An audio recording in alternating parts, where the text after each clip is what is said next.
ఎక్కడికి వెళ్తున్నావు? అబ్బో ఎవరు?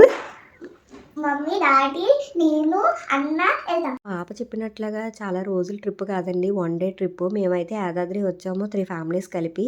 ఇంకా వీకెండ్ కదండి, అసలు ఖాళీ లేదు, చాలా రష్గా ఉంది. మేము టికెట్స్ తీసుకొని కూడా 4 అవర్స్ పట్టిందండి దర్శనానికి. ఎలాగోలాగా దర్శనం అయితే కంప్లీట్ అయిపోయిందండి, చాలా బాగా అయింది దర్శనం అయితే. ఇక్కడ నుంచి యాదాద్రి నుంచి 20 కిలోమీటర్స్ లోపల మా నైబర్స్ వాళ్ళది వెంచర్స్ ఉన్నదండి, అక్కడికైతే వచ్చాము.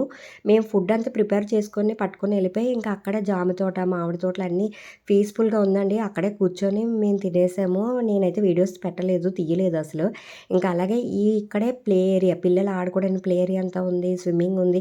అలాగే చిన్న చిన్న హ్యాట్స్ అండి, చిన్న చిన్న హౌసెస్ కూడా ఉన్నాయి. ఇంకా అందులో ఎవరైనా గెస్ట్ వస్తే ఉండడానికి అని చెప్పి ఇలా కట్టారు. చాలా బాగుంది వెంచర్స్ అయితే. ఇంకా ఇక్కడ మా కమ్యూనిటీలో ఉంటున్నారు వాళ్ళ నైబర్స్, వాళ్ళే తీసుకొని వెళ్ళారండి. వాళ్ళకి థ్యాంక్ యూ అండి. చాలా బాగుంది, పీస్ఫుల్గా ఉంది ప్లేస్ అయితే. Please subscribe.